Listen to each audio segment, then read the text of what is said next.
It has no ballroom. I get it. Can I get a quick dab? Quick. Get it? Ballroom has no Oh, ballroom. we got Reavers over here doing some team dabs. Get in the line. Everybody get in the line and dab. Line. 3, 2, 1, dab. I just lost a lot of respect for them. Oh, it's A Killer, man. He just rubs off on you.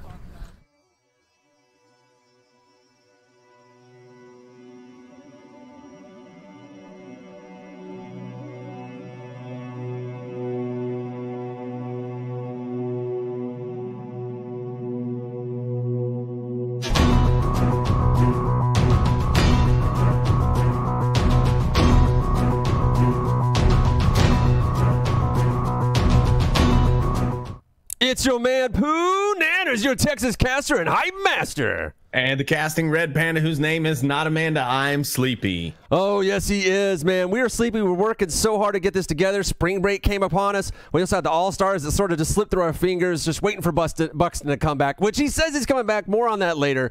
But we had an all packed week with week 7. Then we had week 8. Then we reached out to the captains to try to get what we could. And this is a collection of what we got for both week 7 and week 8. So starting week 7, we had Spaces Aces versus Colettos, right? It started off, pretty fun between these two guys. Expected what we were going to see. Fozzie described this as a great last-minute challenge match. There being the first victory with a score of 13-4. Fozzie, Wingman, and Zuck had a few celebratory beers at a local pub, and they were looking forward to a rematch when they get their full roster. We reached out to both team captains, but unfortunately we were unable to get clips from this match. As you see, this will be a running theme covering week 7. Riot versus Blitz. Riot was able to take out Blitz, and Irish Swift described it as a great game, and everything worked out as planned, and all the players were at the top of their game, but again, no clips, but Blitz is able to take it 10-6. Do you have any thoughts on that matchup? Did you hear anything about Blitz and Riot, or... I mean, it sounded like a good match from what I heard in the Discord server after the match wrapped. But it seems like both teams put up a fair fight, 6-10. That's a close score line, so it's not like it was a blowout. Yeah. So. Very excited review. I have to go back and check for those POV streams to see. Yeah. Well, I mean, that's why we didn't get any clips, because people said I think for that one they didn't have them, or some guys were like afraid to share stuff. But moving on, cannon fodder to somebody who did give us at least one clip. Cannon fodder versus Dead Logic. Neither captain could be reached for comment on this match that ended 13-5 for cannon fodder. However, I just happened to be watching this map when I captured this clip. Yeah, and this clip is quite the impressive play here. Dead Logic showing, well, quite a lot of logic when it comes to their play. Here we see Kija of Dead Logic pressing the objective against Cannon Fodder's Dabo, and then while Dabo's attention is turned away, Kija runs right up and stabs him in the back, grabbing Dead Logic that round for that map on Suburbia. Yeah, man. Backstab from the bus driver. They've been calling that just the bus when you call the shield, and I keep calling him a bus driver because I feel like it's more disrespectful to the shield, and it's funny to me. So you'll keep hearing me say that. It's not that I'm wrong. It's that I like saying it. Moving on. Animal House versus Silent But Deadly. Now, if those of you remember that Animal House started off kind of rough in the season and then started kind of turning the momentum around in week 6, I believe. So they're moving on to a match where we have a lot of good stuff from the captains. Steven was able to get us some stuff, as well as Enigma from Silent But Deadly. So they were able to turn the ship around, I think, with this match, as well as continue the momentum that they needed going forward. Yes, and on our first clip, we're going to see a very strong push here from Animal House against Silent But Deadly. Silent is going to pick up 2 right away inside the center house, and then all of a sudden we'll see a couple of other quick kills. One person already dead. Wicked Hex finds one on the Dr. Sean here, and then Wicked again finds another on 4Q as well, getting Animal House the round. Then we get to our next clip, and it's the same objective from the opposite side, and we see a beautifully banked grenade. Rush of Light of Silent But Deadly throws one from the bushes over South Lane 2, and it just banks off one of those rooftops and gets a crazy frag onto Green Theft. Then we open up to a bit of aggression from Silent But Deadly's defense as they down Will-O-the-Wisp.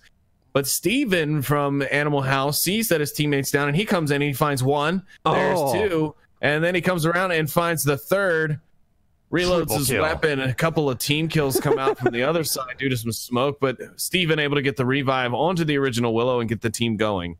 Man, crossfire. Then in our next clip is just for a bit of fun from the Silent but Deadly team. We see Enigma crossing the street, his aptly colored green smoke displaying the true nature of their team name.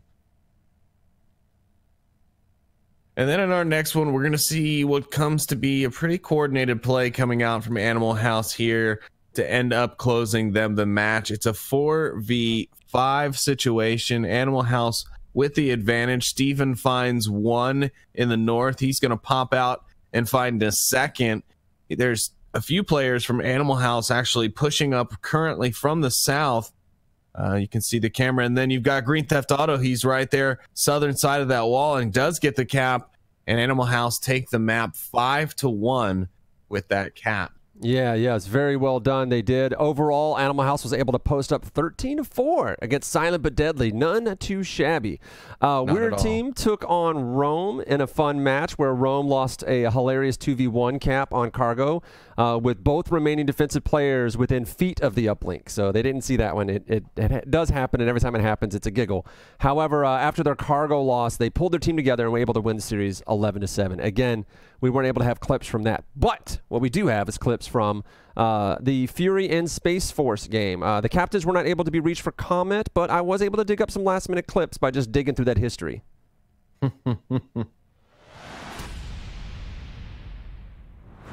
And in our first clip, we're seeing some POV here from one of the members of and he's Space done, Force. Apparently. Yeah, and apparently Moving on.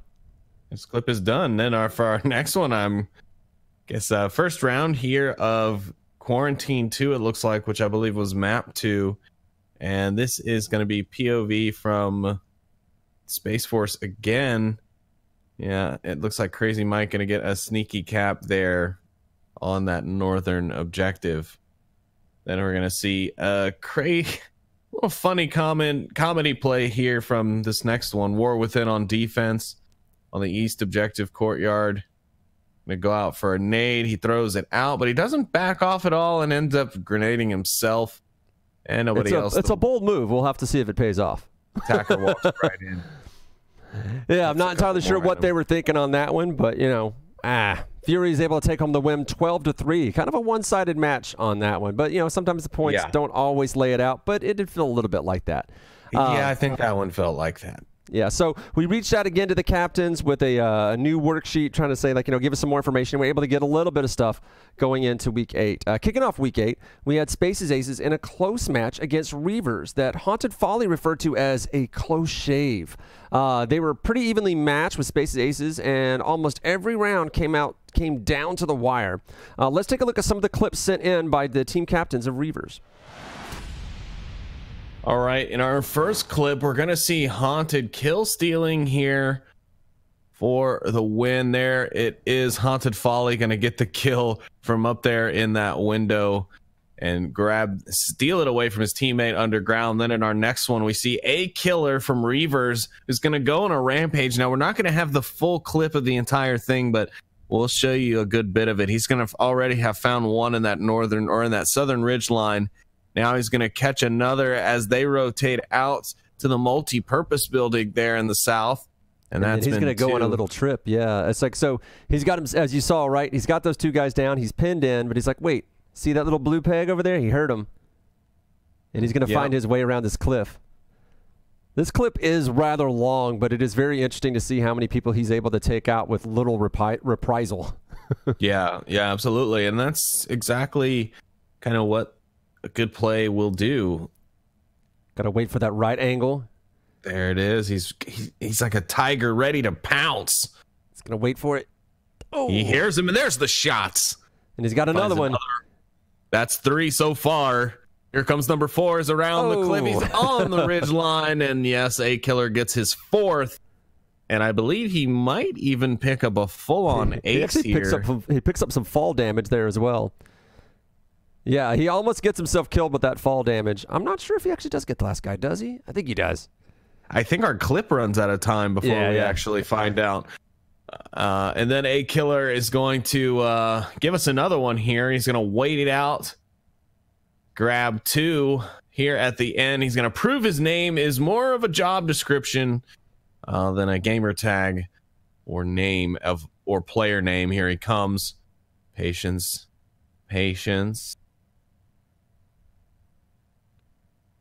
Oh. A Killer is a damn nightmare, and he's really been doing a lot for this team. Look at him go. Oof. Oh man, I was flipping through some of the clips that was being sent to me by them, and I was just watching A Killer operate, and I was just like, dude, who is this guy? He's been doing it large. Now, you know, I think we actually did originally when they sent me that, they didn't have the full clip, but I think I was able to eke out some more, and I think he did just get the 4 with the last little bit happening at the end was his little fall damage accident. But I don't think he was able to get the full ace on that one. Space's aces were able to win the match 10-8, despite all of the good effort coming in from Reavers. But they are still continuing to push in strong, so we'll see more from them as the season lets on. In a surprise twist, We're Team came out of the gate hard and fast to cool off the smoldering Ember, thanks to the team captain of We're Team for that line. Ember's been putting up with some seriously stiff and new competition this season. Yeah, they really have. They've seen a lot of competition from these newer teams that have come out of the Onward Rookie League. Red-bearded, well, I'm not going to finish his name, is right at home sniping Ember on downfall, going to the ragdoll juggle to get the double tap as he just keeps plugging at that poor SOB. And then he's going to get his fire, dropping Ember members on cargo. Yes, Redbeard just going hammer with that. Here we see some more clips from him. He's going to find 1. There's 2 members of the offense as he pushes forward. Is that a 3rd? No, that's 3, and that will claim his team the round. So a nice little triple there from Red-bearded in that matchup versus We're a Team and Ember. Yeah, We're a Team take the matchup 13-7, with each map going to 5 points for the victor. A fellow redhead himself, the red-bearded FCKR, I think is how he likes to spell that last part. You know, man after your own heart, right, Sleepy? Yes. We were talking about, you know, you guys getting a tally of what all the redheaded guys were and starting your own, like, team for, like, maybe like an all-star match or like a pickup match. And he was, we were shooting out names, and the one he came up with at the end was the Red Plague. We're 1 person short. I mean, I know of 4. Right. We're 1 person short. I know of 4 other 3 other redheads other than myself. Well, all right, moving on. Hopefully we find the Colettos pick up like a redheaded woman for their team and just like to like, you know, make things a little more diverse. My sister. There you go. Animal House was able to continue to ride their wave of victories into their matchup against Blaze. Steven said the matchup was very intense and picked out some choice clips from his own stream for some FPS goodness. Ooh, we get a bit of the selection of the Steven selection. Here we go. Cap onto tanker from Steven here. This is Steven's POV, as you can tell by all the magical smoke and the abracadabra. You see him getting the shots, but the uplink is going to be sent, not by him. Green Theft Auto will send that and tie it up 2-2 on tanker. Then we're going to see a strong rush from Blaze, stopped by Steven himself. With a little bit of creativity, a little of that abracadabra dust. Sees him rushing on that. Is it the upstairs uplink they were going for? Ooh, he gets the pick on the shield, and what does he do? He's going to rotate in. Yeah, he rotates in. He lets them know that he's coming, and he's like, all right, I got it covered. Very nice moves from Steven. Yeah, well, Steven a strong player. Bit of a personality character as well, so it's always interesting watching his streams. He can get very energetic here. A lot of patience waiting around here. I think they're waiting for that final Marsoc member, I believe. That's just the last one that he has to deal with. He killed the shield. I was kind of half expecting him to pick up that shield. But Director calling out that new follower. He's like, hey, look who it was. the director himself. Yeah, there was another kill, but, you know, sometimes the director makes artistic choices, and we just go with it. Animal House was able to take down Blaze 11-7. Nice, close one. And they're just on a roll. And that was Blaze, of all people, who have been doing really well this season. Yeah, I was very surprised at that. Animal House beating Blaze was definitely something I was not expecting. They're coming back up. Congratulations to Animal House. That's something to actually be proud of, because Blaze has been on fire, like literally, joking aside, literally on fire this season. But Season 6 Animal House is back, right? They've come back. It's made it to the midseason. They had to dust off the rust or shake off the dust or do something, but they are back. And I can't wait to see their next matchups, because they got to climb that ladder. They're going to start challenging people much above them. There's not too many more people above them, so I don't know what they're going to do, but we'll see who they challenge going into Week 9. The Colettos were thrilled to debut Snow Peak in a league match. We were all excited to see what Snow Peak looked like in league matches, and this is one that we actually have some clips from with Cold Steel, a cool group of players, as the Colettos call them, even without Wicked Hex. I'm getting cold already, Bananas. Cold Steel and Snow Peak, you've got me ready for my parka. Our first clip is going to be from the Colettos holding a very tight defense. There it is. Can't tell who that was. It looks like it might have been. Oh, it was Vivian, aka Control Flirt Delete now, or she Ferris, has so many names. How do you know what they are? I don't know. I just keep up. Then Pink Stingray is going to find one onto Shrieking Ghost, and then another. Nice double kill from her. She'll find 2, and that'll be 3 so far from them. Coletto's really proving that their defense is nothing to mess with on Snow Peak. This is a relatively new map. I think this is, again, the first time we saw this map in League play. Pretty exciting stuff to finally be able to see it, though. I do believe there might have been some issues, if I remember correctly, from some of the players. They said they might have had some performance issues maybe that still need to be worked out before they could recommend it. Anyways, though, we move on to our next one. It's going to be on to Cargo. Phenaram was voted their MVP for this game, proving that because he's a guy, it doesn't mean he can't hang with the girls. Vivian's going to find one. Grim Reaper will find Vivian. Now it's all up to the team. Grim Reaper going to find Pink Stingray as well. It's going to be Phenaram. Will he find him? Yes, he will. Phenaram finds Grim Reaper and gets the round win for the Colettos.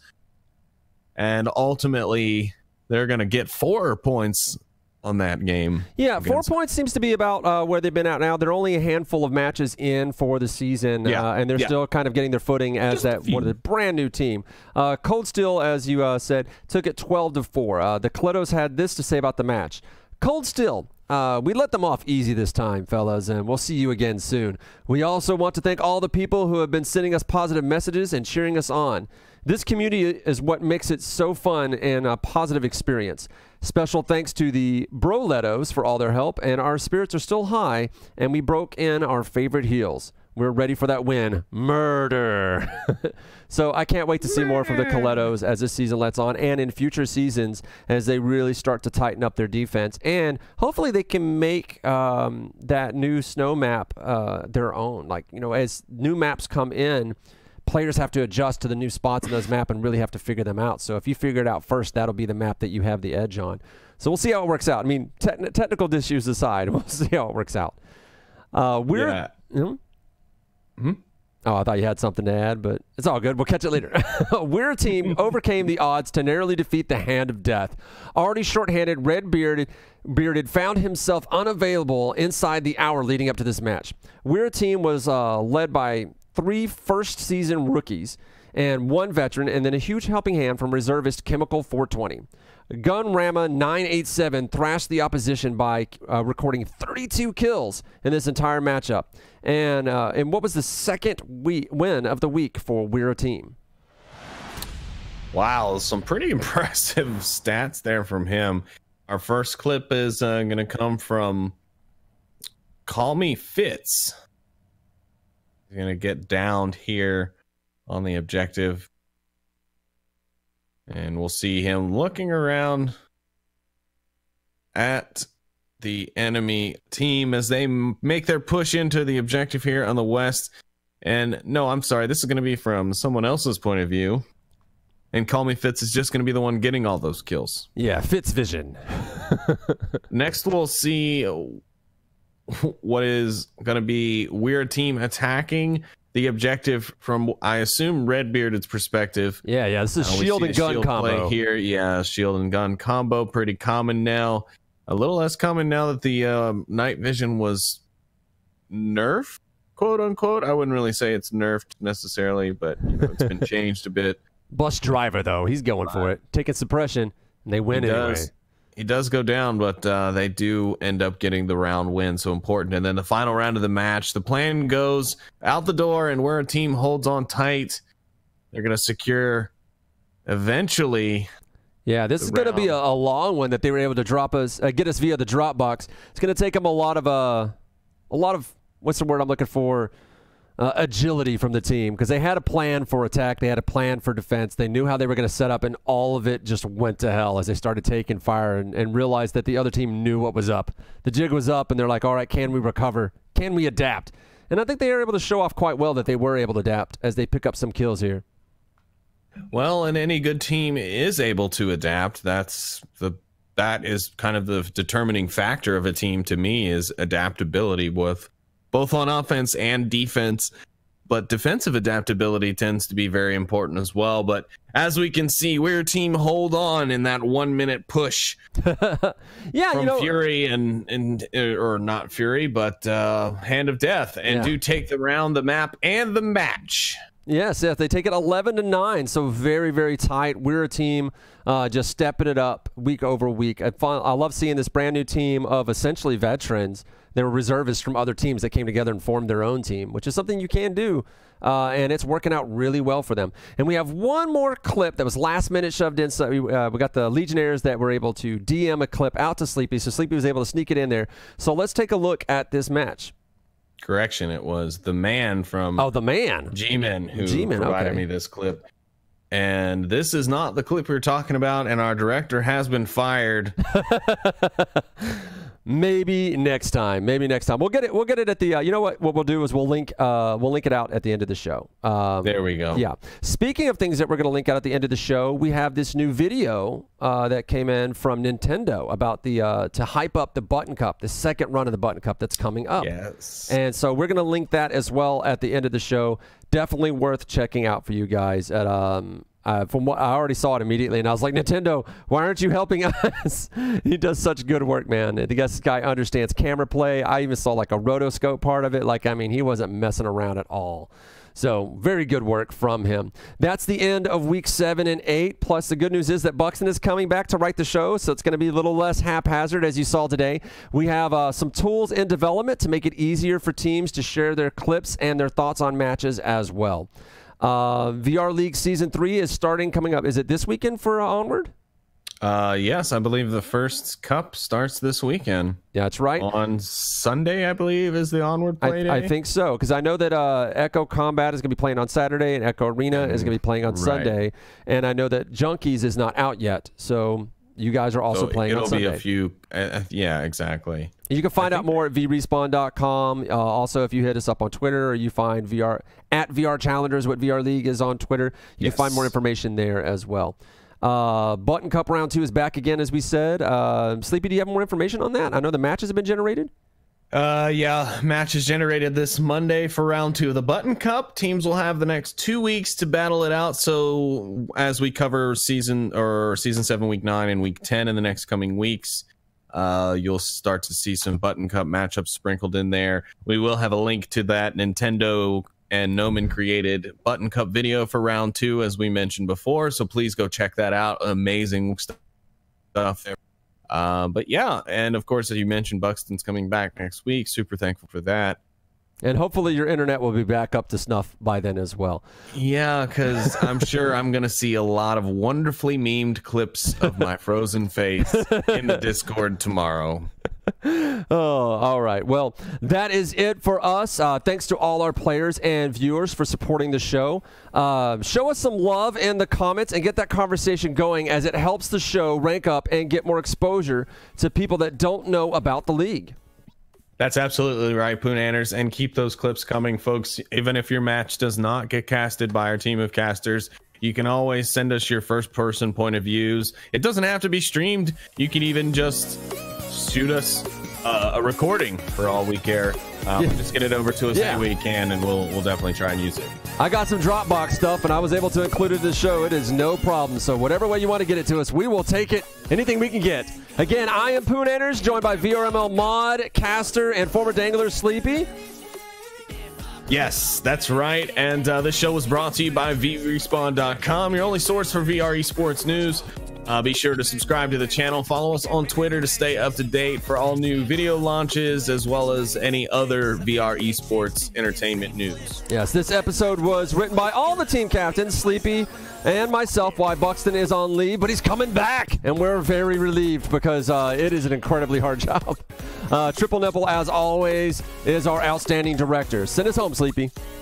Thanks again for tuning in, everyone. Don't forget to like and subscribe. We've got a lot more action to bring you again next week, so see you all then. Good night, everybody.